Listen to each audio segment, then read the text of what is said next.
Okay. What's up, everybody? This is Fidel, Talking Again podcast. Welcome back again to the show. It's been a long time since I recorded an episode. I used to do this once a week, and now I do it when I can, when I get a chance to, when I get a good guest. Like, for example, today I get Maggie from Stockton, California. That's you came right. all the way from Stockton over here Yes. just to do the podcast? That's right. Yeah, right. Tell the truth. You were doing the game show. You're trying to get Okay, on. no. Yes. Okay, so I was trying to get more followers. Mhm. So I was like, anybody, do you guys have anything that I could go to? Like, I'm desperate. No. Yeah. Stop. So, like, How'd you get into that? okay, no, actually, yeah. It was Can a we game talk show. about Let's Make a Deal? Sure. Okay. How I did mean, you? unless, do you really want to make a deal with me, or No. you want to talk about the game show? The game show. Okay. All right. So, how did you get involved with that show? Actually, the show hit me up because of my IG, Mm-hmm. which I was really shocked. I was like, no. Yeah. Yeah, they hit me up, I guess. So and they were like, hey, do you want to become a contestant on our show? I'm like, sure, yeah, why not? You don't have that many followers.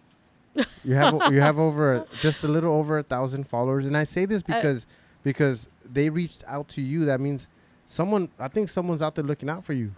I think someone might have like shared your profile. I don't know. I don't really think about it that way. Mhm. All I know is like I look at it for the people that don't follow me. So I'm looking at like, okay, if you really look at my numbers, it's like 33,000 that have watched me. And so like that's what I'm looking at, those numbers. I'm not looking at like how many followers I have. I'm looking at like how many lives have I touched? How many people have listened to me? How many people have watched me? Yeah. Just to get that message out there. I love it. Will, because I think exactly the same way. I may have, because I don't have, I'm over here talking shit about your followers. I don't have that many followers. I was either. going to say something, but you should've it's just your show. Bring it. Okay. That's what we're here for. I don't have that many followers either, but I do get a good response. I get, people that come and they send you messages, and that was a good episode, and I get text messages and comments like that. So that's the rewarding part of doing what I do. But with that said, I agree with you. It's not about how many followers you are. It's how many people you're impacting. Even if it's just one, that's what I say. If like from this conversation, if one person is impacted from it, is inspired or motivated by it, then we did our jobs. Yes, that's right. So like when I was in middle school, Clover Middle School in Tracy, California. So there was a friend I had. His name was David. And he actually seen my Instagram, and he hit me up. And this is like way, way back. We're going like maybe 25 years back, or possibly 30. I don't know. I'm pretty old. But yeah, he hit me up, and he was like, you know what you're doing is something big. And he was like, I don't know if you know this, but when we were kids, like I really felt like, doing something to myself, basically. And because I didn't have no friends or anything like that, but you were my friend. And like, out of all people, like, you became my friend. You talked to me, prayed for me, whatever. And like, I accepted him basically. And he said because of me that he saved his life. Like, he decided to live and stuff like that. And he really appreciated me. So he told me like, it didn't matter how many people, are following me or anything, or how famous I became or whatever. Or how many friends you have, right? How many friends? Yeah. Basically, he said it's even if I just touched one person, like I touched him, that's all that mattered. Yeah. And that's what keeps me going. Yeah. Yeah. So you said everything that you do, or he said everything that you do. What is exactly that you're doing right now? So what I do is, okay, I feel like I have a lot of light in me. I have a lot of love. I have a lot to share with the world. Yeah, so there's a lot of people out there these days that are just like sad, they're lost. They go through a lot of things, emotional stuff, mental illnesses, battered, domestic violence, victimized, a lot of things. And like, even there's kids that are caught up in a lot of stuff, children. And I feel for everybody. There's a tattoo that I just got on my back, and it's an angel, and she's crying, you know. And I feel like that's me, because I feel like I could look down on the world, and I feel like another element, and I kind of feel like sad for everybody, you know. And I feel like if there was more people like me, or if they had the same energy as me, if I could spread it out there a little bit more, it would benefit the world a little bit more, you know. Yeah. Positive vibes, right? That's what we talked about, that good energy. Do you feel a lot of pressure, like trying to change the world, so to speak? Oh, there's gonna be pressure everywhere. Okay, not to sound conceited, but yeah, I look good, you know. But you know, yeah, there's a lot of fake stuff on me too. Okay, of course, I have makeup, fake hair, sometimes contact lenses, That's whatever. fake hair? Of course, yeah. Oh, I didn't know. I mean, when I was combing it earlier at the laundromat before I came here, so yeah, some of it fell out, but you know, it's okay. Nice. I would have never I known. mean, we gotta look presentable. Yeah. Okay, so anyways, sometimes you have to catch the attention in order to feed out what you want to get sent out. So yeah. So when did you start the social media thing? When did it start for you? Social media, I started it. Okay, so I started social media because I was like, I have a long story, but to cut it short, like I was in domestic violence, and like about a year and a half ago, one of the domestic violence had put me into the hospital, a bruise from head to toe. U.S. Marshals, you know, asking me questions and stuff like that. Of course, I'm a G because I'm 209, so I'm like, I'm not gonna say nothing, you know. Yeah. But yeah, I was scared out of my wits, whatever, and because of that, you know, I had to wear hearing aids. I had to wear glasses because I was going blind in my left eye, going deaf in my left ear. So yeah, that changed me. So with that being said, I just felt like, you know what, I'm tired of hiding my life because I've had so much like experience, and I just want to share it with everybody. And I mean, I could benefit women, I could benefit men, I could benefit children, you know, with everything that I've been through. So I just want to spread that out. So you've only had it for a little over a year. You're just your Instagram page, right? Right. But I'm like chugging at it. You as no, hard as I could go. definitely. If you're following her, which right now we can put your handle out there. It's I underscore. I stay real. Oh, there you 35. go.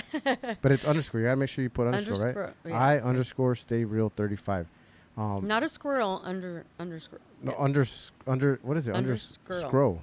Not a squirrel. Not a squirrel. No. Oh yeah. Not the little. You got it. No. Line. Yeah. Yeah. Yeah. Okay.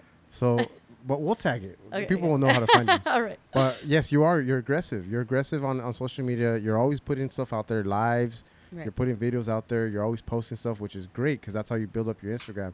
You went from under 1,000 to almost at 1,100 followers in just a week. Really? Yes. Wow, I Just didn't a even know week. that. See, So- I don't even go on social media unless I do videos. Right.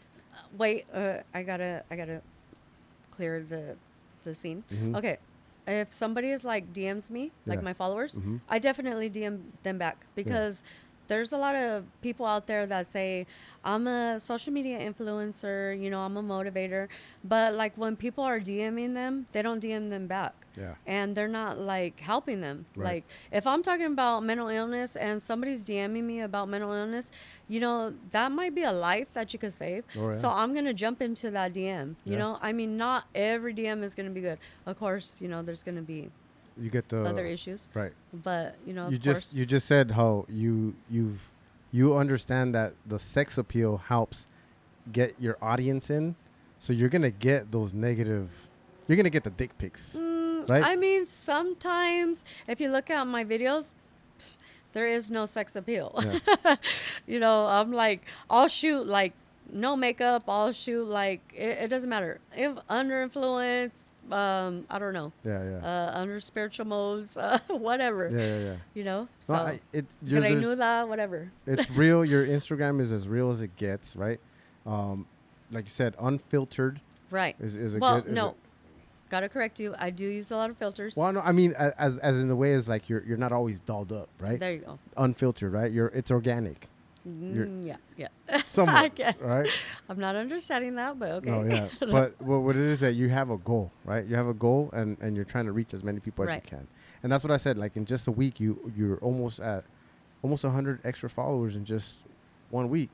I started following you when I think we could do a shout out for Superman. Okay. When he posted your picture, I'm like, well, what's all this about? So I clicked on it. Yeah. Because if you follow Superman, right. I don't know his handle, but it's like 2 N's. I'm Superwoman. No. There you go. Superman, Superwoman. Yeah, verses. We got to do a verse in the middle. You guys should do a verses. Yeah. But if you follow him, he doesn't post. Boom. Don't play. He doesn't. Don't play. He don't post. He don't post a lot of pictures like of a random person like that. He won't do it. So when he did it caught my attention. Okay. Why? So I clicked on your page. Let me see what it's all about. Right. This is what I do. I'm as a podcaster. So did you see the chest hair like everybody said? The what? The chest hair. No. You know, they said I look like a man. No, I didn't see the chest hair. I thought I covered up my mustache enough, but I guess I didn't. I'm guilty. I do not read comments. I don't. Okay. I should. I know my wife tells me read the comments because sometimes they're better than the actual picture or the video or whatever. They're actually better. I don't. I just don't. So, but I wanted to do my research, right? That's what I do. As a podcaster, you want to do research. So I started looking at your videos. That's the first thing you do. What's the message? What are they trying to get out there? Okay. And your message was positive. Positive. And that's what we're trying to do here, right? And I have no Adam's apple.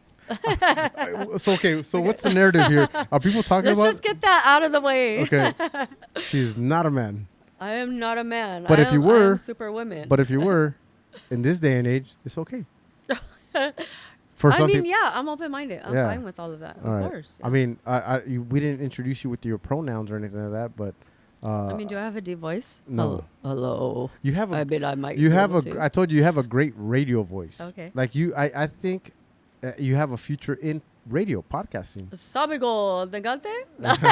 Okay. Don't do it in Spanish. All right. We need some work with the Spanish. Okay. But no,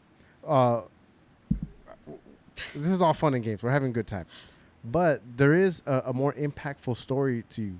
When I read your story, your little bio that you sent me, I was very impacted by it. You have a very eventful story that started at the age of 11 years old. Yes. Do you mind sharing some of it, all of it, most of it with us today? I can share some of it. At 11 years old, I was victimized as a child. I was put into foster care. I was in foster care, I believe it was like a month, and it was really scary there. So like I could relate to a lot of, like I said, a lot of children out there who are in foster care or group homes. Would you mind, I'm sorry for interrupting, but would you mind elaborating on victimizing, or is you just want to leave it there?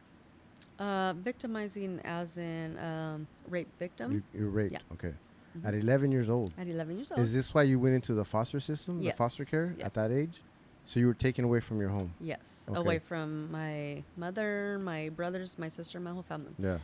That's, I can't even fathom what that would have been like. And I was told that lie by the perpetrator, I guess. Mm-hmm. They told me like if you come out, then you're gonna get took away from your family, know, and that's what happened. And so like, it just became a process. Me believing people's lies. Yeah. Growing up. Mm-hmm. Yeah.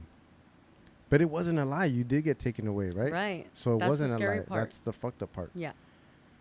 Okay, so you were fostered at 11. Yes. And then go on. Until my grandmother, she got me out. Okay. Mm-hmm. She bless her soul. Yeah. So she took you in.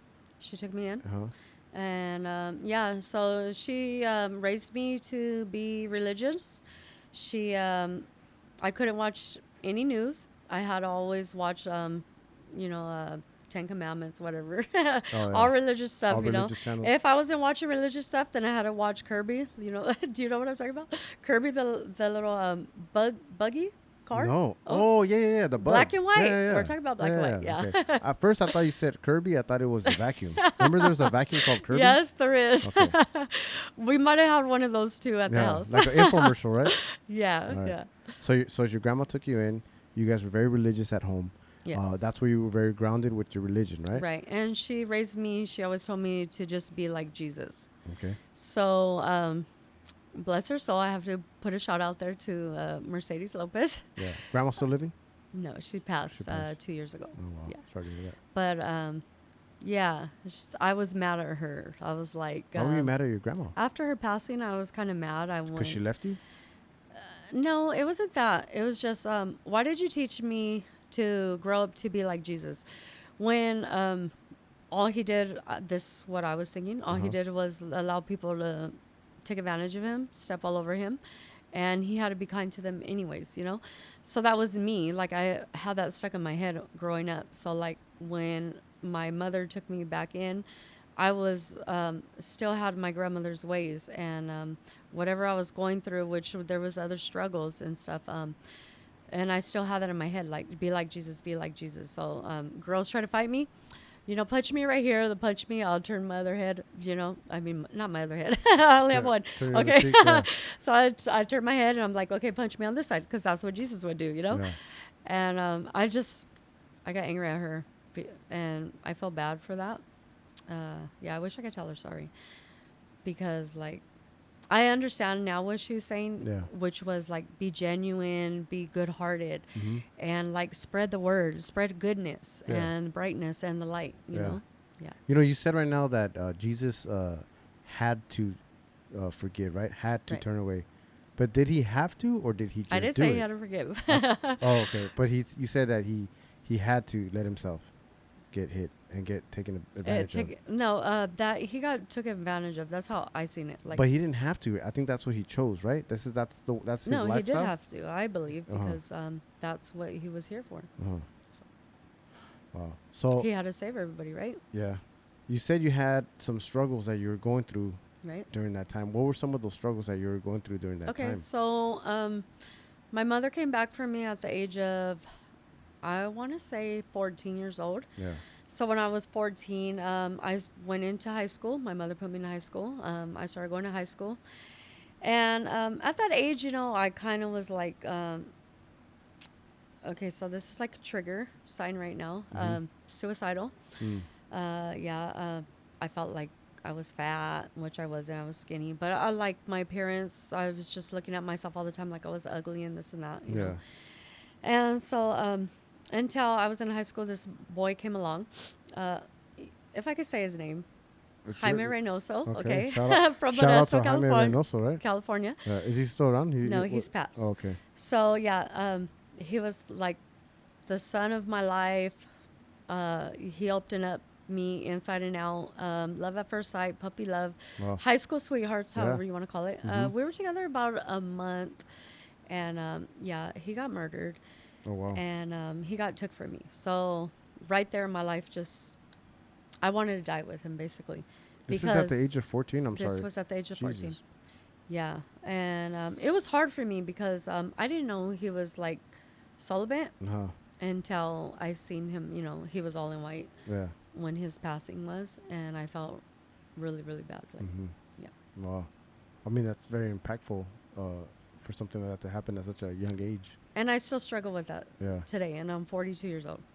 Well, something like that I don't think would ever leave, right? I mean, it's very impactful. It's a pivotal moment in your life. I guess it's supposed to at one point or another. Is it really though? But I still go do my visitings and stuff because I'm a very loyal person. And I believe, like, when there's a connection, then there's a connection and it's never going to go away. Yeah. So if I meet someone and I tell them, like, I love you, I really do love them. But I've learned that there is a lot of different types of love out there.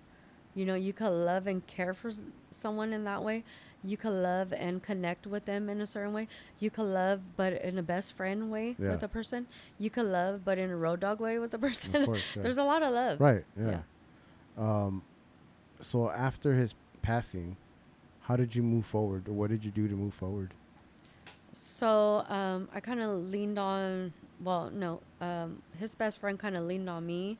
I kind of leaned back. It was just a casual conversation. You know, we miss him, whatever. And then I just kind of like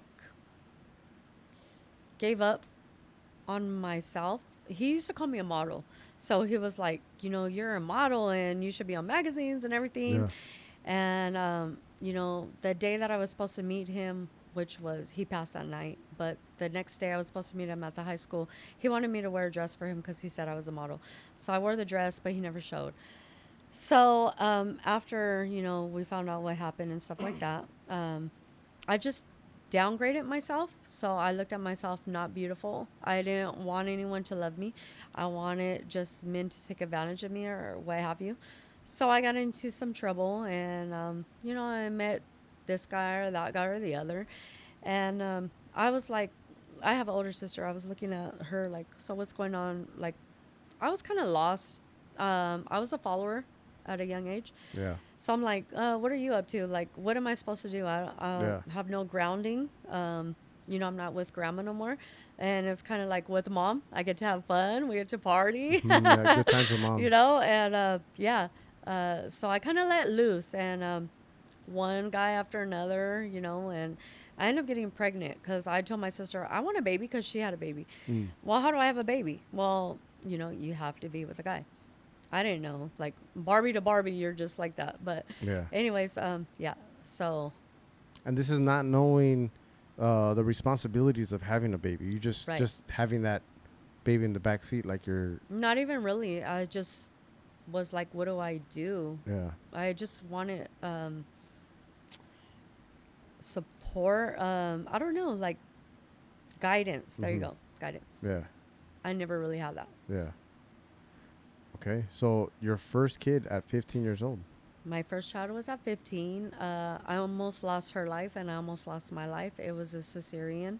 I couldn't push her out. She was too big. She was 8 pounds 2 ounces. Yeah, she wasn't coming out. You were tiny. You were cord only was 15. wrapped around her neck. Oh wow.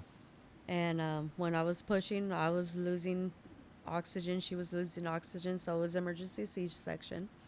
And when she came out, I was like, what did I have? Because my sister had a boy. So I was like, I want a boy, Yeah, yeah. And they were like, you had a little girl. I'm like, oh. They're like, you want her? I don't know what to do with that. It's so big. Like, what do I do with that? Yeah. I didn't know. So, like, the nurses had to show me how to breastfeed and all of this. Of course, stuff. yeah. How was that experience being a... Scary. Really scary at 15. Being a mom at 15 years old? Sophomore? Yes. I dropped Freshman? out of school at that time. Out. Yeah. And then the best friend of my high school boyfriend, he told me when I got pregnant, he was like, hey, like, what do you want to do? And I was like, I don't know. I really want to be on my own now. I just want to be on my own. I don't want to live with anybody. I want to be my own boss. So he's like, I know what we could do. We'll just say that the baby's mine. And I was like, Okay. Really? So we're going to lie? And he's like, yeah, why not? I was like, okay. Yeah. So yeah, we said the baby was his, and but his parents were religious, so we had to get married. So I got married at 15 With him? with him. Were you in love with him? No, He was just your buddy. he was just the best friend. Yeah. Someone you felt comfortable with, or he just had a solution for you at the time? He just had a solution. I felt bad for him. He felt bad for me. That's how I've seen it. Yeah. Yeah, And it's always been like that. This is your first husband. my first husband. How long yes. did that marriage last? That marriage lasts 5 years. So what I would tell any relationship after that, if you can last 5 years more longer, then hey, you're in for it. Yeah. I've always heard it's 2 years. I went by 5. If you can go 2 years, then you're good. You're going by 5. Did you have Yeah. any kids with him? I had one. Yes. Okay. We had one together. Yeah. You feel a little uncomfortable. It's okay. All right. So, because no, you say you have 5 kids. Yes. Okay. And 3 stepchildren. Right, because you 8 have total. Yeah, 8 total. We So- can't forget the other 3. Of course not. But we're telling the story here, so we're gonna Okay, we're gonna yeah. get there, right? We're not gonna jump all over the No, place, no, no. Maggie. Okay. Let me reel you back in. So now you're on your second child. You're married, second child. The second child okay, my kids are all 2 years apart. Mhm. So 15, 16, 17 was my next one, and then 19 my other one, and then 21 my other one, and then 23 my other one. Okay. Is that 5? I think so, yeah. I think that's 5. Okay. So now you have second child, you're married, Yes. all right? 5 years, Yes. you have 2 kids. Right. He's taking both of them. Responsibility of both. Right? Okay, right? Mhm. This is where we're at right now? Yes. So then at what point at 5 years did he say, I let me take a shot. I can't do this anymore? It's a very impactful story.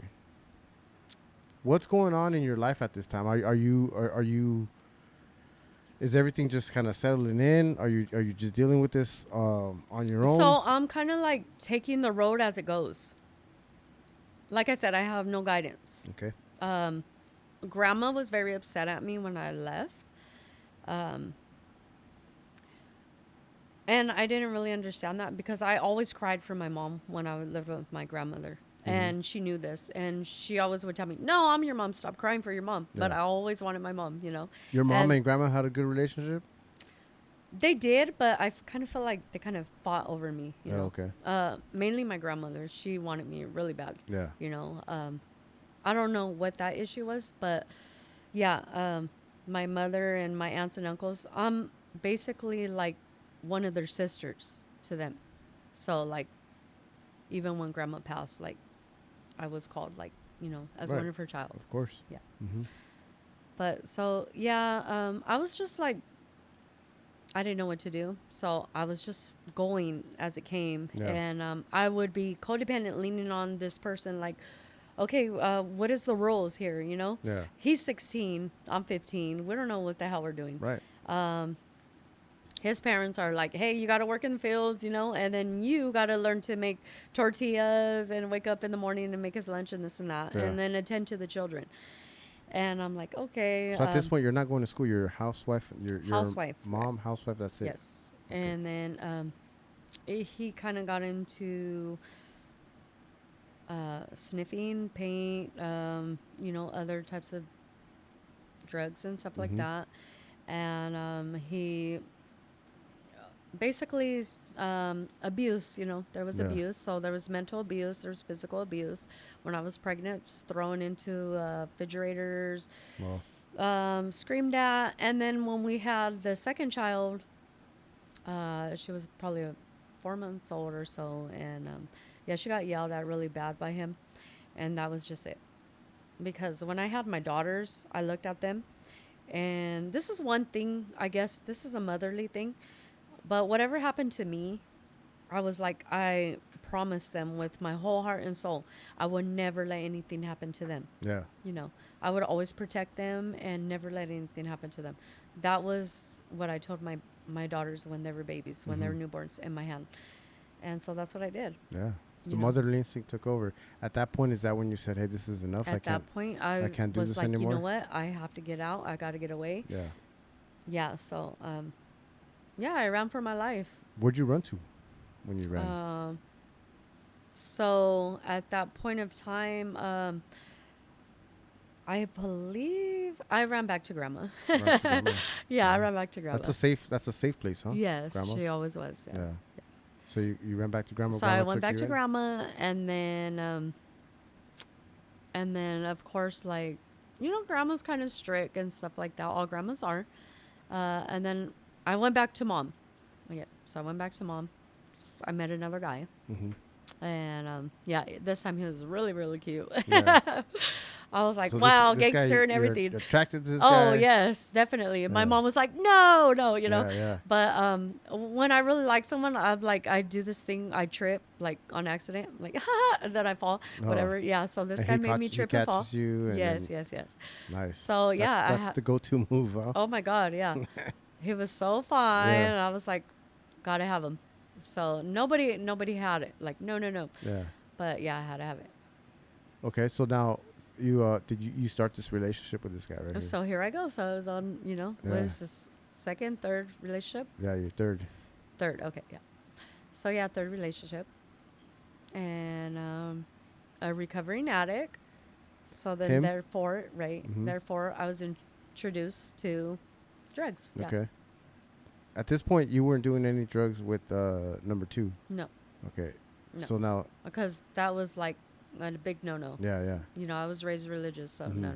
Yeah. So now your daughter's a little older, right? Your daughters? They were 2.5 years old, and then the baby was like 6 months. 6 months, okay. Yeah. At 6 months, you started doping with this guy?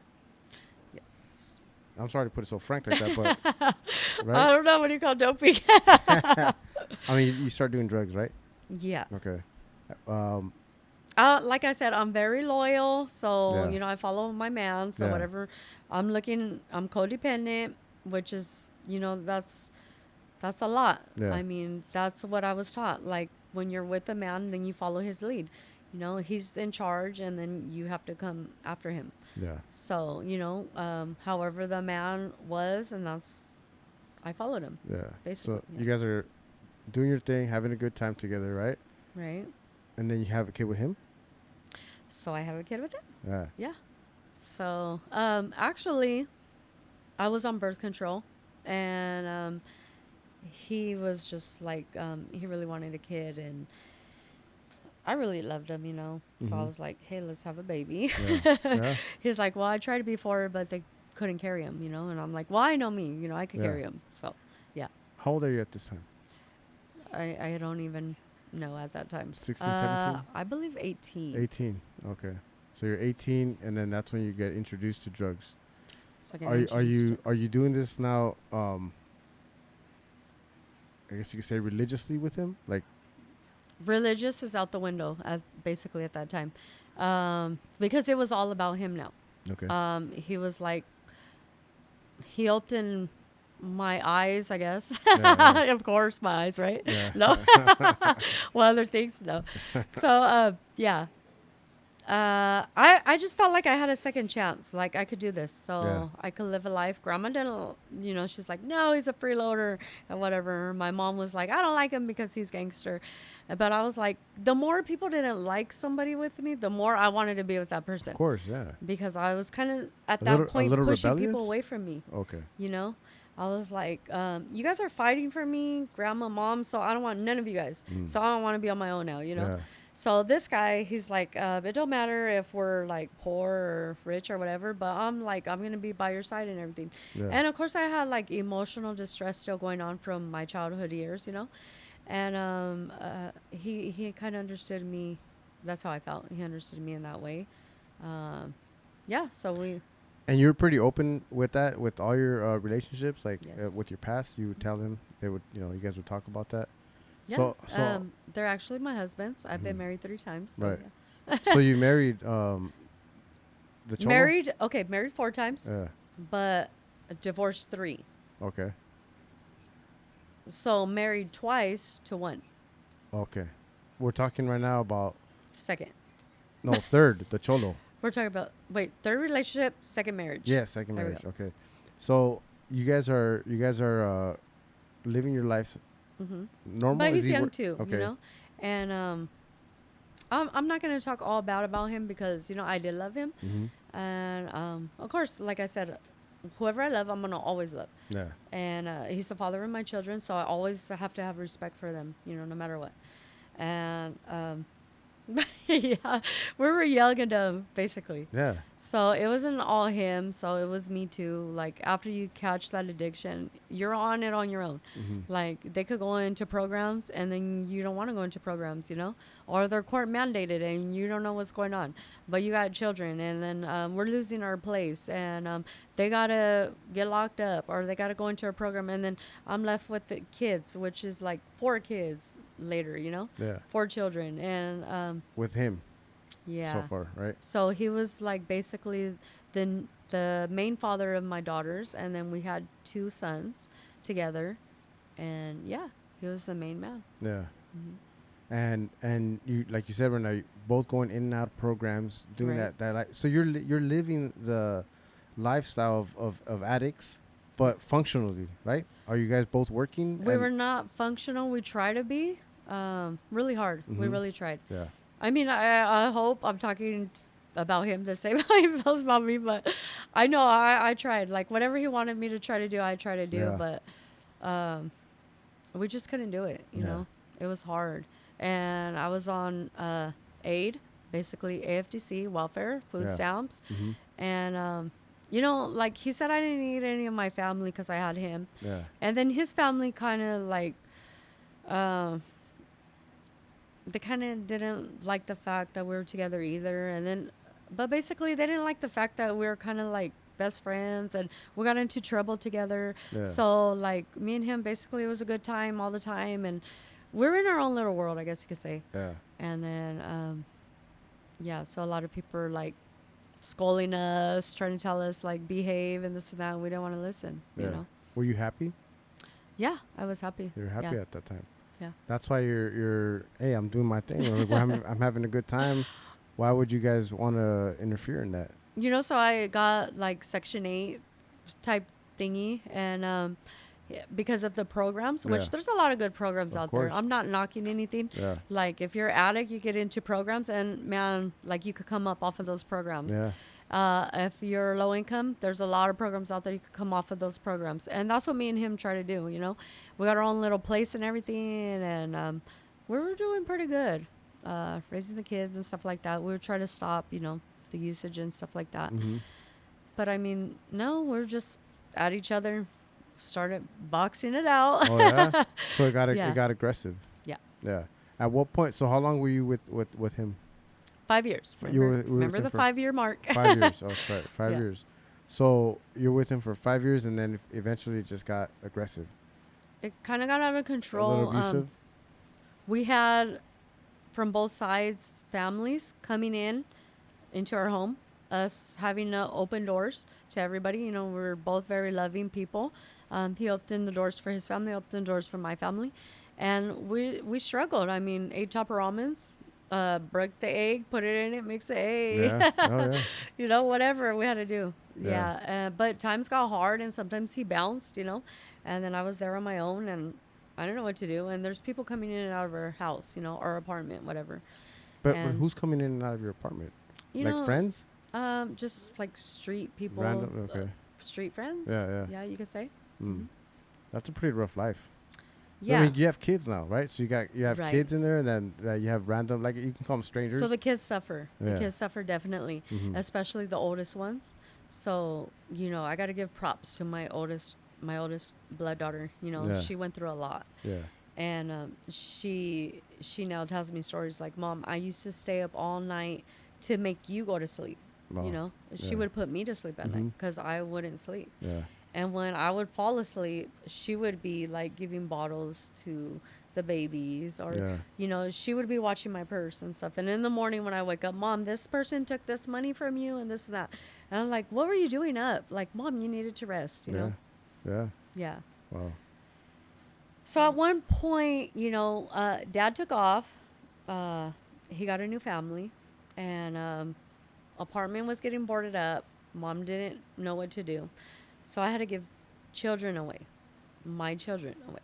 So No, when you say give them away, like to the foster system? No, that's one thing I didn't want because I was there. So I didn't want that for them. It was really, really hard to like know what to do. Sometimes, I would fall asleep when I would have company, which was friends. Yeah. They would come over. Yeah. We would kick it. Yeah. I would fall asleep, wake up, and not know what the hell's going on, what's happening, or what, Yeah, with the kids. And I was scared, Yeah.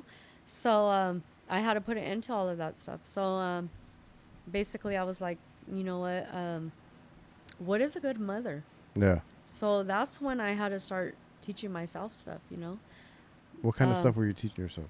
I know what grandma taught me. I'm always going to hold that in my heart. Yeah.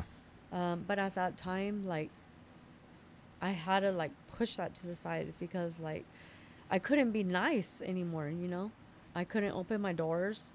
I had to close them while they were getting boarded up. So I didn't have a choice. But my kids were suffering, and I didn't want them to suffer like I suffered as a child, So I was like, okay, let's see. Where's their dads at? Because at one point, I became a single mom. Right. And an addict. And homeless, with 4 children. And it wasn't fair to me. I felt like that. It wasn't fair. So, I looked up the dads, and I was like, hey, so this dad, so I heard he had a new family with stepchildren. Well, since you're raising those kids, what about your kids, Yeah. So biologically, you're going to be a dad. Yeah. I know you don't want to, but guess what? Here comes Maggie, and I'm going to force you to be a dad. Yeah. So here I come, like, driving up in this car. God knows where I got that car. You're always like, whoa, where'd you get that car? Don't worry about it, okay? Yeah. But I got this car, okay? So anyways, so I heard you're being a dad to those kids. So here, be a dad to your kids too. So I had to drop my kids, Yeah. And I had, one of my sons was about, at that time, he was 2 years old. My daughters were a little older. And he was pounding on the screen door, mama, mama, mama, you know. Wow. And that was hard, you know. Of course. Jeez, I can't imagine. My other son, he was 6 months old in a car seat. Mm-hmm. And he was screaming and crying for mom. And I had to drive away. So I drove away. And I couldn't look back. And I know it sounds mean, but like I said, I had to think what was the best for my children. At this point, you had a problem with drugs. You think the best thing for your kids is to not be around you at this time. I was toxic. Yeah. And so was their fathers. I mean, well, at that time, their fathers eliminated themselves from me and kind of like pointed down on me like, it's you. Yeah. It's not us. So I believed that. Mm-hmm. Like I said, I believed lies when I was a child. So I believed lies growing up.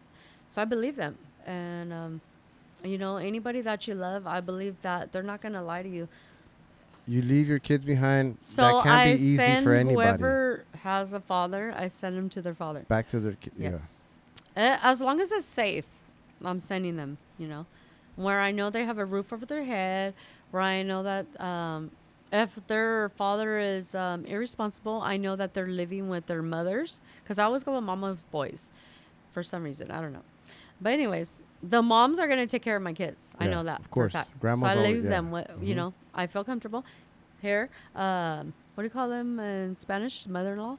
La suegra. Oh, there you go. La suegra. Tú. And then this one is like Indian white. So, yeah, he's a bad bitch. So here, take these kids. Yeah. She's like, just please don't beat anybody up, Maggie. Okay, I won't. Just take these kids. Yeah. You know? It's a very similar culture, right? Indians and Mexicans or Latinos. They're very similar. The culture's not... I mean, as far as the way you raise your kids, I mean, I think it's very similar from what I've read. Sure. Yeah. So that can't be easy. No, so I had two that, actually, no, I'm mistaken. I had one, which I didn't know who her father was, which was the oldest. Mm-hmm. So she clinged on to me, which was my oldest. Yeah. And, I had her in stolen vehicles at one point, and bandos, you know, because I didn't have anywhere to take her, and she didn't want to leave me. This is where you guys are living? Or you guys are living in vehicles? Is that your... stolen vehicles. Yeah. Because I had friends, you know? Yeah. So, yeah, I had friends. So you're on the streets now? Oh, yes. You're no longer in a house, in an apartment? No, it got boarded up, got took away. So right there, you know, I did my stops with my kids. Yeah. You had to go here, you had to go there. And then I was left with one. I remember this one time we were in this stolen truck. And the homies, you know, they're like, Maggie, we're going to let you drive this truck, you know. And I was like, yay, thank you, you know. Yeah. So it was like a week later. And they were like, I rolled up to them in the truck, and they were like, wait a minute, what are you doing in this truck? And I was like, hey, you gave it to me. No, you cannot be riding in this truck for a week. Well, I did. I mean, why not? Yeah. You know, I was kind of tonta. I didn't know. So anyways, they're like, no, that's not the rules. I don't know the fucking rules. I didn't know there was rules. So anyways, I was like, wait a minute. So it clicked in my head. You know what? That's right. Like, I got my baby in the stolen vehicle. This is not a good mother. Mm-hmm. So I have to send her away. You got to go. I'm going to send you to your nana, which is my mother, you know. My mother said she would take her in and stuff. My family wouldn't really take me in because I was using, you know. Yeah. And I kind of had an attitude at that time. So you're in a bad place. They didn't like it. Yeah. So they were like, you know what? Doors are closed for you, but your kids, it's all open. So I'm like, it doesn't matter. As long as my kids, the doors are open, take them. Right. You know? Mm-hmm. For right now, until I get better, please, until I get better. So, yeah. So, my daughter, she didn't want to leave. And one day... I'm sorry. How old is your daughter at this time? Your oldest? She was... I believe she was about 5. Okay. She was like, look, Mom. I was driving in the truck. She was like, look, Mom. I said, what? She was in the back because it was like it had a back seat, whatever. Mm-hmm. She had made a little bed in the back with a cover and a pillow and stuff. Mm-hmm. And I look in the back and I'm like, what? You know, what's going on? And she was like, I don't have to leave. Like, I made us a house in the back of the truck. Yeah. So I don't have to leave, Mom. I could stay with you. Yeah. I was just like, I wanted to cry so bad, you know? So in order not to cry, I masked my emotions with the drug. So I would use to not feel, you know. Yeah. And Get a little numb. and I told her, I was like, you know, I'm sorry. I mean, what can you tell a 5-year-old at that point? Yeah. She had the best, you know, idea, and mom's gonna love it. Yeah. You know, and like I had to let her down. I had my mom waiting at the apartment, which was boarded up, and my mom met me there, and yeah, I had to give my last child to my mom. Wow. So I'm a little emotional right now. Of course. I mean, that can't be easy for anybody. Right. You talking about it right now just kind of my kid's 5 years old. That's Right. why I asked you for a age. Before the show, my kid gave you a paper with Yes, that's his innocent little mind. So when you tell me your daughter made a little house, Right. that's something that I picture my kid doing. Right. You know what I mean? So Mhm. I understand and I can feel your emotion right now. You know what I And mean? if I wasn't emotional right now, that just means that I don't give a fuck about my kids. Of You course. know what I mean? Yeah. Yeah. It couldn't have been easy for you. No. At this no. point, your kids are in a safer Safe. place. Thank God. Okay, so what does Maggie So what do happens now? to mom? So what happens to me is all the friends that my husband's introduced me to, those were the resources that I reached out to Okay. in the streets. Yeah, Yeah. So yeah. your so- resources to get cleaned up No, resources to score. To not to score. It wasn't about scoring. It was about survival at Mhm. that point. Okay. My kids are good, so who gives a fuck what happens to me? Yeah. You know, basically, they didn't love me, so my family doesn't want me either because their doors are closed, only for my kids are open. So why should I want myself? Yeah. So fuck me and whatever's gonna happen to me. Yeah. So basically, like, I wouldn't even have a good time out there. You know, they would try to make me have a good time, but it wasn't a good time. Yeah. I was just trying to lay my head somewhere, get whatever I could eat. Yeah, and then just be a follower out there in the streets. Yeah. Like, Maggie, we could take care of you. Yeah, so just sit here, talk to our other friend, smile for him, you know, and then basically that's it. Yeah. And then they would be mean to me, and their friend would be nice to me. And then I would be like crying to the friend, why are they mean to me? Well, I have a house, you can come to my house, so I'll go with him, you know? So how long are you doing this for? Living on the streets on your own? Honestly, I can't really remember. Okay, I can remember. It was basically a couple months. Okay. Because without my kids, I didn't have a soul. And You're empty. I was very freaking broken. Drugs did not cover my emotions after that without my children. Basically, when I was a child, I went to the hospital and they said that I was not going to have any kids. Medically, you know, at the hospital, they were like, no, she's not going to have any kids. They told my mother this. My grandmother told me, I was crying, I remember as a child, and my grandma said, no. God's going to give you more kids than you can handle. Trust that. I didn't believe her. Anyways, I had kids, Yeah. you know? And so therefore, I believed in that. And after I had lost someone that I loved, which was the high school sweetheart, my kids were my everything after him. Right. And without them, I didn't have anybody or anything to cling on to. And I didn't even want to cling on to myself because I was just this ugly person, because that's what was put into my head. Mm-hmm. So, yeah, here comes the third husband. Yeah, we're going to get to that one. All right. Yeah, So now you're cleaning up. You're getting a little bit not cleaned up. not cleaned up. No, not cleaned up. But you meet somebody. I didn't intentionally meet him.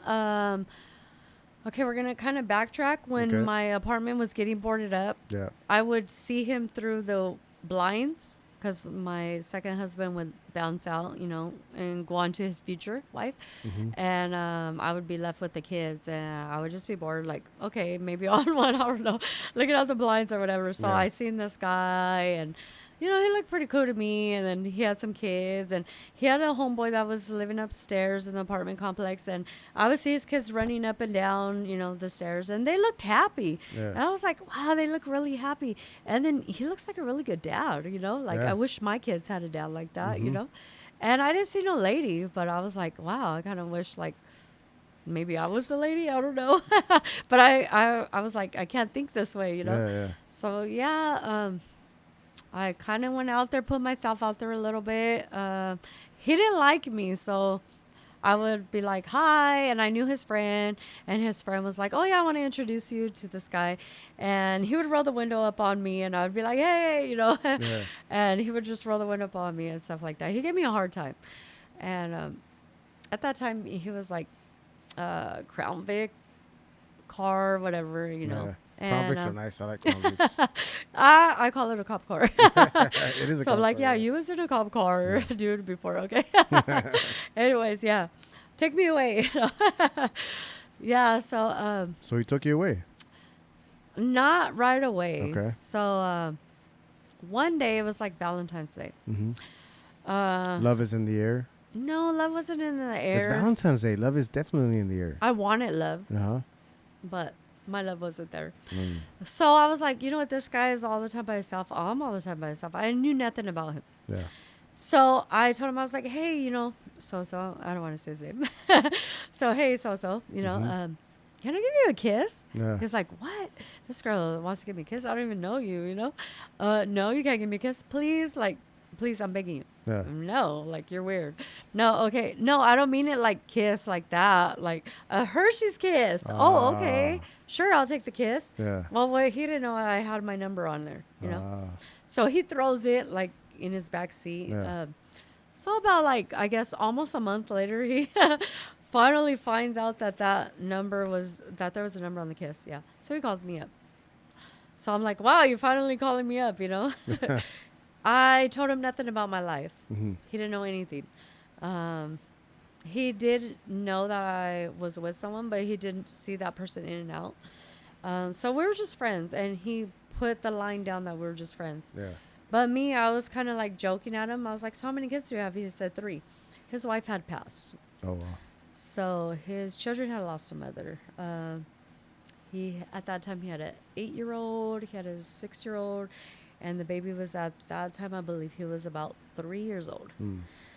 So I was like, okay, so you got 3 children and I got 4. So, hey, together we got 7. He was like, whoa, whoa, whoa. You know, but I put my mark on there, you know, Right, I put yeah. my mark. Yeah. Like, I don't know. Like, I had this feeling, I guess. Yeah. I was all giddy with him when I would talk to him on the phone and stuff. But, of course, I was going through at the same time. And I was, you know, still had my problem that I had, you know. Yeah. But I didn't tell him anything because he was this different guy. He was older. And he was somebody that I couldn't even see myself with, you know. Was he kind of like straight edge? Did he mess around with drugs? He actually was straight. He Yeah. did not drink. He did not do drugs. He did not do anything Yeah. like that. So I remember telling him in one of our conversations, so what do you do? And he was like, oh, he told me his employment. And I was like, no. Like, what do you do? You know? And he was like, what do you mean? And I was Yeah. like, I don't know. What do you mean? What do I mean? Yeah. This is all the talk that I know, you Yeah. know? But he was like, no, what do you mean? And I'm like, what do you do? Drink, do drugs? Like, what kind of drugs do you or drink or whatever? And he's like, I don't do anything. And I was like, whoa. Yeah. Like, I've never known anybody that doesn't do anything, Mm-hmm. you know? So I was like, this guy's different. So I was scared. Yeah. Yeah. So basically, I was like, yeah, I'll call you. And then I lost the place, and then the kids thing happened, and phone to phone here and there. I had a string, kept him through the connections, I guess you could say. Just kept him around. Yeah. Through air. Yeah.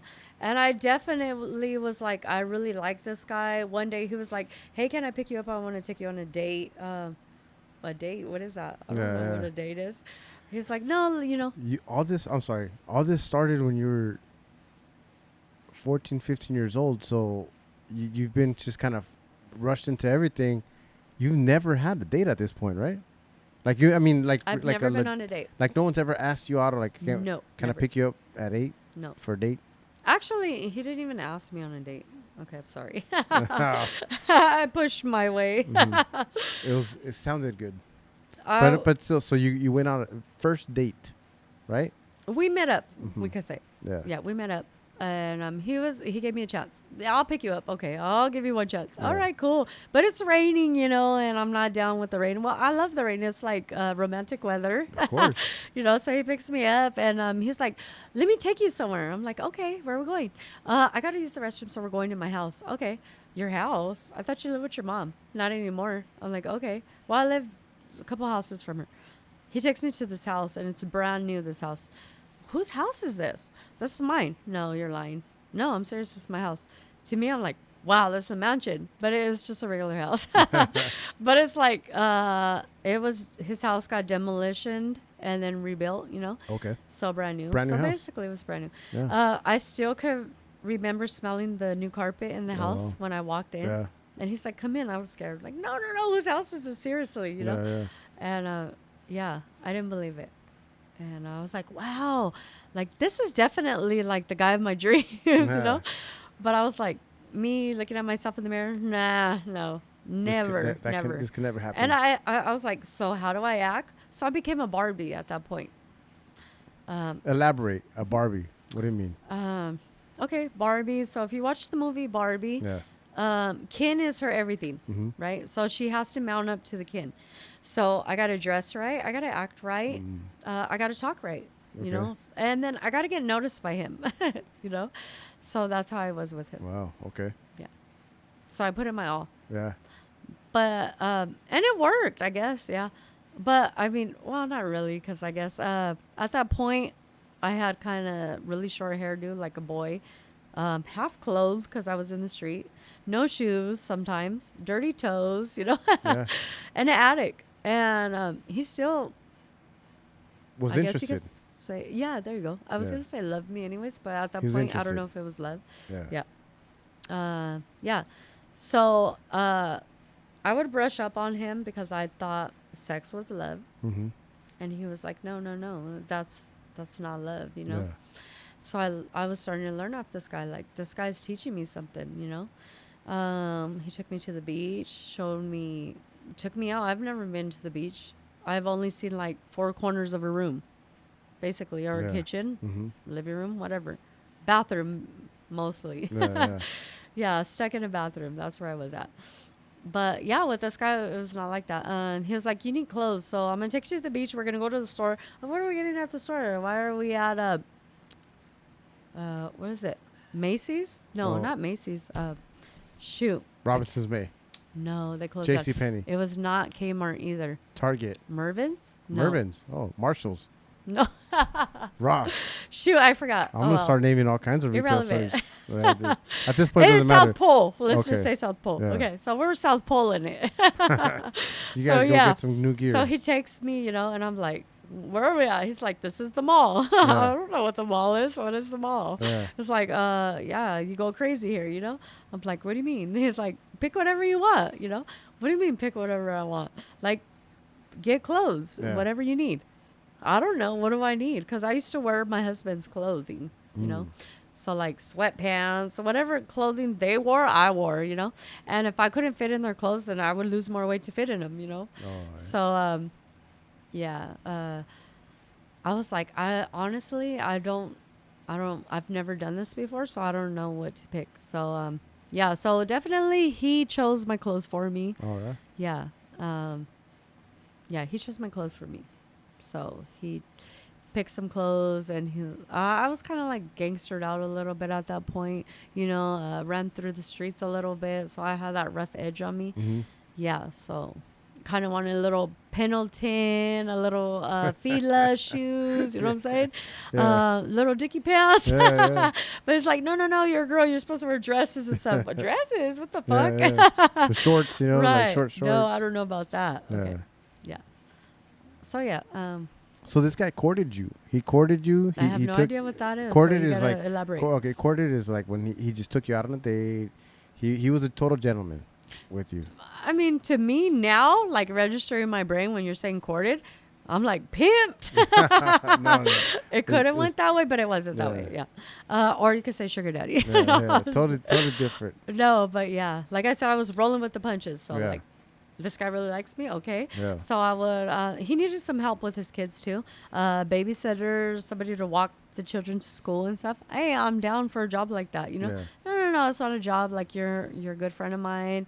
You know, well, benefits here and there, you know. Yeah. And so I'm like, all right, let's do this. So, you know, we worked it a little bit. And then, I don't know, just one day I woke up and I would cry, literally cry, because he'd be like, are you ready to go? Because I have to go to work. He would leave like at 4 a.m. to work. Yeah. And I'd cry. And he's like, why are you crying? And I'm like, oh, nothing. And he's like, no, you could be honest with me, because I have to go back out into the streets, you know. And he's like, but why are you crying? Because I don't know what's going to happen to me, and I don't know if they're going to let me in, or if I'm going to have to sleep in the park again, or what, you know? Yeah. And he's like, well, what do you want to do? And I'm like, there's nothing we could do. You know, this is my life, and that's your life. Yeah. So at that point, I didn't want anybody to feel sorry for me, because at that point, I was like, hey, you know what? This guy seems like a nice guy, but you know what? Guess what? I have an addiction, and I'm realizing that now. Mm-hmm. And then seeing him with his kids, I'm toxic, so I'm not the right fit for him or his kids. So let him drop me off, you know? Yeah. And the more he picked me up, the more I spent time with him and his kids, the more I felt sad inside, you know? And he was like, he didn't want me to be sad. He's like, just be happy. And I'm like, I got to be honest with you, I can't be happy. Well, why? Like, we don't make you happy? No. You guys making me extremely happy. One day I woke up to the 3-year-old, his son. 3 years old. Yeah. And I woke up and he was straight staring at me in my face. This one. And I'm like, whoa, it kind of scared me, you know? And he was smiling, you know, from ear to ear. And he was like, hi. And I was like, hi. And then he was like, are you my mom? And I was like, oh my God, like, what do I say? You know, because his mom had passed. Right. And I was like, no.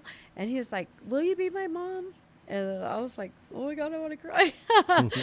Like, this child is like depending on me. Like, I got rid of my kids. So like, no one is supposed to depend on me. I'm not supposed to love anybody anymore, you know? Yeah. My heart was supposed to be closed at that time. Here's these kids opening up to me. The daughter was crying. She was in grieving, you know? And I had to be there for her. At the same time, it hurt me because I couldn't even be there for my own children, because they were grieving of their mother that was gone, you know? And I was like, didn't know what to do. So I started grieving, and I felt like I picked up their grieving and then my children's grieving on top of that. I started putting my feelings last. I had to put his kids' feelings first, and then my kids' feelings after his kids' feelings, because his kids were reality. They were here and they're now. In front of you. And then my kids were kind of put a little back because they were safe. They were protected. Yeah. They were kind of tucked in. I kept them tucked in, you know. I wished and I thought in my head that my kids were happy. Yeah. You know. But obviously they weren't, you know. But I cried him and I was like, you know, I cannot be happy without my kids. So you know what he said? Let's go get them. Wow. That's what I said. Yeah. Oh, yeah. Wow, really? Yeah. Are you serious? Like, that's not going to happen. My family's not going to give them up or anything like that, you know? Well, yeah, he helped me get my kids back. He really did. Yeah. Did he help you in a legal way or just? He didn't help me in a legal way. Actually, my second husband took me to court for custody of my children. The third husband, which was my best friend at that time, helping me, he was just more of a support person. Yeah. And however you want to roll this dice, Maggie, that's how we're going to roll it. Whatever you want to do, I'm just going to support you. Yeah. Whatever you need, I'm going to provide it. But you're going to do all the step work. So that's what we did. Yeah. If you want to go knock down the house, you go do it. I'll wait in the car. But I'm going to be the getaway driver, you know? Yeah. So that's what we did. So I kind of started tricking people, you know, like trick my mom and my family. Like at that point, my kids had somehow came together. So the second husband, he gave the kids to my mom, which my mom ended up with both of my daughters. Then she ended up with all 4 of my kids. Oh, wow.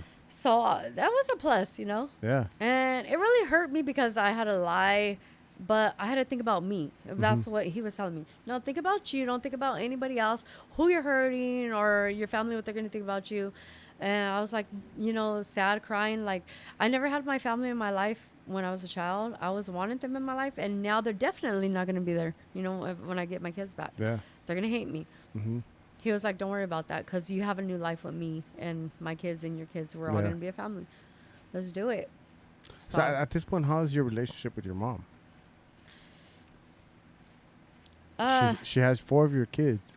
All right. 4 of your kids. I felt like my mom hated me. Mm-hmm. I felt like she was really angry at me because she felt like she was a better mom for my kids at that time than I was. Yeah. And she was doing a really good job with them because at that point, like, I could recollect back when I was a child, you know, my mom, she kind of went through the same thing as me, basically. My father was an addict. She became an addict.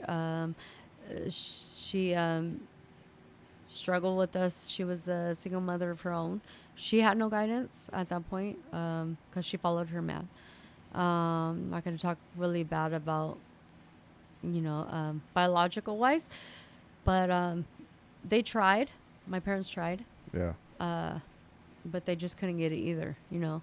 So I had to, like, my mom wanted us to understand that she came from that rough life. But we couldn't understand that because we kind of felt like she took it out on us, you know? Yeah. And we didn't want, like, I'm saying we, as me and my siblings, we didn't want to take it out on our children like how she took it out on us. That's how we felt. Mm-hmm. Yeah. So at that point in time, I felt like my mom hated me for taking my kids back. Mm-hmm. But I took them. But you did. So now you're with your kids. So I'm with my kids. And your new boo. Yeah. All right.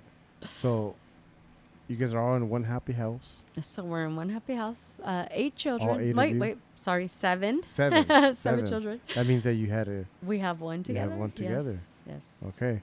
So now, how long have you guys been together? Are you guys still together? We are still together. Okay.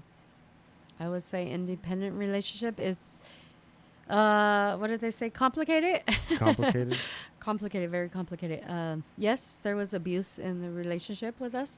There was also addiction in the relationship with us. Yeah, so there was both. On your end? Cheating, everything. Mm-hmm. Both ends, I would say. Yeah. Yeah, I got abused at a very early point in the relationship. That threw me off because you're the man of my dreams, and then boom, I'm abused, and I don't understand. Yeah. And then now what do I do? Because, like, I have my kids and I don't have my family. They hate me now, and nobody's opening doors no more. Like, where do I go? What do I do? I don't know. I don't want to take my kids to shelters like I did before, you know, programs like I did before, because I was clean now. You know, I got cleaned up. Good. You know, so I was confused. So I started cheating. I don't know what else to do. Yeah. Yeah. So the because girls are players too. You guys got it. It wasn't the happy fairy tale thing that you thought it was going to be. It was. It was until it wasn't. It was until there wasn't. So then you said you just started cheating. First, of course, it was okay. It was the using came into the relationship on both ends. Just you or him, or both. You know, I want to say I would drag him along. I don't want to talk bad on it. You know, but it just came about. Yeah. It was introduced in the neighborhood, and hey, you know, one thing led to another. Yeah. So we're just trying to get along at that point because there was abuse, like I said, and then they didn't mean it, and I didn't know what else to do. So my exes would cheat on me. So then, therefore, I learned off them. So I'm gonna cheat on you. That's all I know how to hurt you. So that's what I'm gonna do. Yeah. Is that where the story ends? I know it doesn't end there. It does not end. I know it doesn't end there. No way. That's like just the surface. Right. So now it's getting rocky. The relationship's getting rocky. Not the best not what you pictured? Not your Barbie fairy Oh, tale? but I did have a dream wedding. Oh, you did? Yes, Okay. I did. Good. My father wasn't, he's Mexico. So my two brothers gave me away, which Mhm. was a big deal Yeah. because my brothers don't accept anybody. But yeah, my brothers gave me away. I had a beautiful gown. We got married in like a Oak Grove in Stockton, California, whatever. Yeah, kids, they were, the kids were The ring bearers, ring bear. you said pallbearer. Pallbearers, totally different, guys. I They apologize might for as well that. have been. Nobody was murdered or anything like that. Whatever you call them, died. the A ring couples. bearer. The couples, no. A The ring couples, bearer. what are they? Groomsmen, brides. Yeah. Oh, groomsmen. Okay. Brides, Yeah. blah, blah. Groomsmen. Yeah. Yeah. So, yeah, it was my kids. So they coupled up. Because, there at that time there was there 8? Yeah, there was all 8. Yeah. So couple. Yeah. Yeah. So then, yeah, Dream it was wedding. a great wedding. It was yeah. a good wedding. All family way, his Yeah. family, my family. It was beautiful. It was Right. beautiful. Mhm. Spent a lot of money on that wedding. Yeah. Definitely. Okay. So everything's going good. Everything's going good. And then? Well, behind closed doors. Yeah. Yeah. This is all surface. Everything's going good in the surface, but then... What everybody could see Right. is going good. And then door closes. Door closes. And now there's a lot of tension. It's going down. Okay. Are you starting to talk to him about like your personal life? This all guy... all your past? This guy knows every single thing about me. Mm-hmm. I cannot hide anything from him. Yeah. He knows me from top to bottom, head to toe. Mm-hmm. Even when I am lying to him, he knows that I'm lying, but he'll act stupid Yeah. and he'll just pretend he's believing me anyways. Uh-huh. Yeah. Wow. But I mean, that's now. Yeah. That's now. That's where we're at now. Right. Yeah. But if we want to rewind to where you guys we are... want to rewind. So I'm his Barbie. So he dressed me up. He shows me how to act. Especially with a big, sophisticated family Mhm. background. Yeah. Enforcements, whatever you want to call it. I had to live this different life. You had to act right. Classy, Yeah. sophisticated. I had to bring the white girl out of me. Mm. Okay, I've been around a lot of different people, a lot of different religions out there, a lot of different people with beliefs and stuff like that. So I took all of that in. So basically, I know how to transform myself to get along with just about anybody. Kind of like a chameleon, right? Yes. Yeah. All right. Continue. Okay, so where was I? Kind of got buzzed. Yeah. Well, that's what happens when Okay. you start off with a Do the with a lead. brand We're new almost bottle, done. and then we're almost done with it. So Okay. it's a deep story. It's It a is, deep but story. yeah, my dream is to go to New York. You said it. I love New York. I love New York. Yeah, I Beautiful want to go place. there. Beautiful place. That is my dream. You should go. Okay, All right. back to Yes. Let's rewind and go where are we back. going? So now Where are we at? it's getting a little rocky at home. It's not where you thought it was gonna be, right? We got tensions are rolling. A little bit of drug, a little bit of abuse going on in the family, in the house. Okay, so basically, when you're in a relationship, this is what I told myself. Basically, there's gonna be a good person. There's gonna be a bad person. Yeah. So who are you gonna be? Mm-hmm. So basically, I was the one that was used to being the supporter of the relationship, had the house, paid for cars or whatever,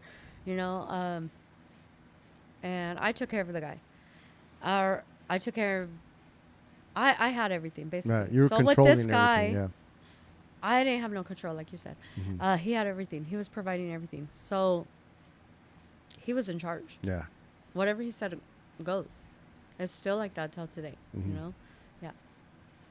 You had at this point you've submitted to him. He's got everything going on, like everything that you used to do in the past. Like that's what he's doing. Yes. Okay, so now does that affect you mentally? Is that affecting you? Is this why you're I'm programmed. okay? We could say. You're I mean, programmed. you want to be real? Yeah. That's how I basically I'm a real ass person. Mm-hmm. I'm programmed. Yeah. Basically, I'm programmed. I don't know what you want to call it, controlled, whatever you want to call it. But I cannot leave my stepkids without a mother. I cannot leave my blood kids without a father. I cannot leave any of them without a mother. Mm-hmm. Now I have grandchildren. I cannot leave them. Yeah. But I also do love this guy and my husband, and it's hard for me to like let go of him, and it's hard for him to let go of me. Yeah. Because like he raised me, Yeah. and then He lifted you. He lifted you from when you were. he's like my mentor. I look up to him. Yeah. Right. Right. Yeah. You were in a dark situation. Right. He raised me, and he brought you basically. into life. Yeah. Yes. Or into light. But it wasn't. It's not always a fairy tale, right? Like you guys had your indifferences, right? We're opposites. Mm-hmm. Yes. So, But basically, I put myself the lowered one than him because I didn't have no resources or anything. I didn't come with a job or anything like that. I have pseudo seizures from my trauma. So underneath stress or a lot of sunlight exposure, I get seizures. And I can't work a full-time job. And I have to hear him like telling me, well, my friends at work, they have a wife that's always working, and they just go all these great places and do all these things because their wife has money and they do too. Yeah. And I always try to like mount up to that, and I just can't. Yeah. I can't. But yeah, it's like a constant battle, and I'm constantly challenging myself to like be this bigger woman and bigger for him, but like it's just, I mean, I'm at that level where there's just no more. You don't feel like you're enough for him? Like you need I to don't put- even you look need at to it put in that more? way anymore. I have to look at it now like, what am I to myself? Yeah. Yeah. So basically my children were like, Mom, we've seen you, like you're really depressed a lot, crying a lot, off and on addict. And we're tired of it, and we're tired of seeing you and Dad fight, and we're just sick of it. Yeah. Like, you guys need to like make up your mind what you guys are going to do. Because like, even though we're adults, we're still suffering. Not only that, we have children now, Yeah. and they're suffering. Mm-hmm. So I feel like he looks at me and it's all on me. Like, it's you, Maggie, because you're the one that keeps wanting to go back out there. But I go back out there because that's all I know is to go back out there. Do you still you think you still have that problem? Like do you see yourself, like where do you see yourself in 5 years? Whew. Okay. I know that's a big question, right? It's a Yeah, and I really don't But- have an answer for that. Mm-hmm. I don't. Like, I just allow my higher power to guide me. Mm-hmm. And I'm just going for it now, And I was told by my significant other that the more I grow into social industry or modeling industry, what have you, that he's not going to be there. He won't be there because he's not going to wait for me, because I'm going to be traveling a lot. There's going to be a lot of guys that want me, and he's just not going to be there. Wow. And but I can't let that stop me, I really can't. I think we there's a big gap in our storytelling right now, Okay. that we went from like great like, and then we just, there's something in between. Okay, I am kind of bipolar, so back up. Hey, we all have a little bit of that in us, Okay. right? But there was a little bit where everything was good, and then all of a sudden, Am I like we're going in around the present bush? we're in present time, Okay. and present time is what you just said right now. Like, hey, you're trying to get here, and he doesn't want to meet you there. Right. Okay, which is fine because that's He's your fine where story. he's at. He wants Okay. to stay there. But what happened in between that time where you took accountability of his children, along with yours, obviously, and then it just kind of went this way? My way? Yes, that way. It's my way now. Yes. Okay. So what happened in that time where something in your mind just was like, now it's all about me? Not so much, not in a selfish way, Right. in a nurturing, rehabilitating way. Well, the more that I kept going out into the streets, we would fight, and then either I would leave or he would throw me out. my resources would get took, which is vehicles. They were not in my name. I had bad credit. Still do.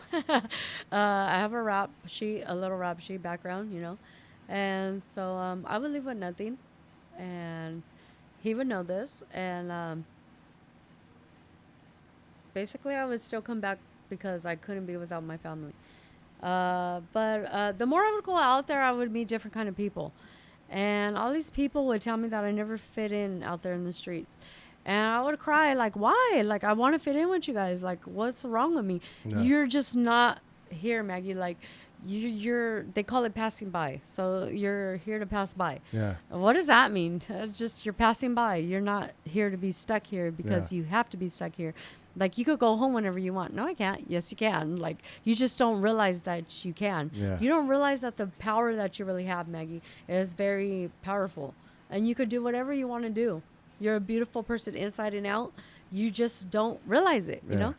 So all these people, all these years are like little by little opening up my mind, opening up my eyes, opening up my heart. And then I start believing them, Good. And I go home and then I'm told things here, people say things that they don't mean sometimes. And maybe he didn't mean it, but I was told that you're not going to be nothing. You're too old. Model with that body, yeah, right. Yeah. And I don't believe that anymore. Good. Do you love yourself? I do. Good. I do. Right now I'm battling with I have severe anemia. Mm-hmm. So we're running tests, but they're actually thinking that I'm bleeding somewhere from my insides. So we're still running tests on that. Yeah. But yeah, lupus is out, cancer's out. I haven't shared that with my followers, but yeah, all is good in that area. Yeah. We're just like figuring out if I'm bleeding from the inside or not. Yeah. So I mean, yeah, it could be like downhill for me, life-wise, but on the other hand, it's uphill for me. Mm-hmm. Because like there's so many good things that are happening to me so quickly, and it's scary because I don't know what to do with it all. And but I'm pressing for it, and like before I came to this podcast, I was like ready to give up, and I was like, you know what, I can't do it, Mom. I told my mom I can't do it. I just want to give up. I'm burnt out, tired, bags under my eyes. I haven't slept, and like it's a lot. Hey. It's a lot, like to uphold yourself social media wise. I mean, for some of us, for others, you could say like they could make a joke or two. Hey, you're instantly famous. You got all these millions of followers and stuff like that. But for me, it just started off like I just want to do like a diary thing, and then say something and see how that goes. And then it went a little bit, and then it went a little bit more. And then I had the middle school friend who gave me that inspiration. And so I just kept going. And then the numbers kept rising and rising and rising, and then they keep rising and rising. Yeah. So I'm like, oh, it's kind of hard to like stop now. And now I'm on a podcast. And then I just got this promoter, and now I'm getting introduced to Spanish industry, basically, magazines, musica. Yeah. Okay. She's bilingual now. Yes, bilingue. Bilingual. So, in my opinion, it's never too late. No, it's never too late. Never. If you have the motivation, if you have the spirit for it, the drive. If you have the drive for it, then you can do it. And the gas. Well, of course, right? Because you got to reach the world. Yeah. All around the world, you got to reach. Yeah. Just like I was at Uptown Detailing, and they was like, "You're pretty cool of a person, and everything." Like, I don't understand why. Like, I don't have that many followers, but when I offered you to come check out my little business, you just came right away. Yeah. And I was like, hey, that's what I want to be about and stuff like that. That's what it's all about, and that's what I got to do. And I told him, I was like, it's how I will reach the whole world. Yeah. Basically. Yeah. Well, it all has to start somewhere, and I think with you, it's your story. You have a very impactful story. Only you can say it, if you're happy or not right now. But it seems like you are. Have a lot of. Am I or not? I feel a lot of positive energy from you. Positive, from your videos right now. Uh-huh. So I can say that, you know, when I posted it's life is good. When I see you, I thought, okay, what's a good tagline for Maggie? Mm-hmm. And I put life is good, because that's what it when I see you on social media, I that's the thing I think of. Life is good. My bio, catch up everybody, because life is good from where I'm at. Okay. You know, and I was told, Maggie, you cannot save everybody, but Jesus did. Yeah. So why can't I? Right. You know? That's a good goal, and the truth is that you can't, but it's a good goal. Right? I mean, I'm gonna die tried. No, and that's that's a great goal to have. All right, but I'm really happy that I met you. I'm glad to hear your story. I think your story has a lot more into it. Oh, once you start we haven't even got to the fallows. You know, I mean, come on now. There's a lot into your story. You don't want a body count? I'm not trying to date you. Sorry, no offense, but no, I'm just joking. But the thing is, you have a lot of story. You have a lot of wisdom. You've lived a long life. You're only 42 years old. You lived a life of like someone that, you know, that's been, you know, here a long, long time. Like 100. You know, so what I'm trying to say is, your experiences can go a long way. You sharing it to the world, to the audience, can make an impact. Right. You know, and that's the goal, right? You just said it here, if you can change one person, it's all that matters. So, I think that you're moving in a positive direction. Keep working, keep doing it, keep your eyes open. Make sure you know what's going on. Not too open, but open. Open. Make sure you know what's going on. You know what I mean? And just keep driving. That's my 2 cents. I appreciate you coming on. All right. Thank you very much. I think her story is still going to be shared in many other platforms. I think that you have a more elaborate one. It's gonna, we did not. The more you talk about this, the more that information you're going to get. This isn't the first, this is your first, but it's not the last podcast that you do. Are you sure? You're going to do more podcasts after this. Okay. Guaranteed. Guaranteed. So, thanks again very much. I appreciate you coming out here, sharing your story. Stay real 35. There you go. We'll tag it. We'll mention you down below. But yeah, look out for her on the next modeling tour or that. What is it? Whatever. Whatever. Let's make a deal. Miss Fashion Global. Yeah. And runway in Mississippi coming in December. There you go. Vote for me. Oh yeah, my YouTube channel. You didn't talk about that. We didn't.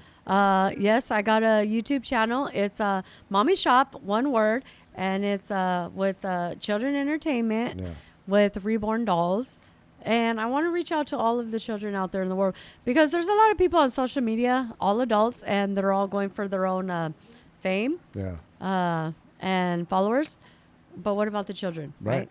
Yeah, can't forget about them. Right. So make sure you guys follow her. I'll make sure I'll post it on all the on the show notes. Thank you. And that way people can make sure that they follow and they tag you along below. So 50 followers to go live. That's right.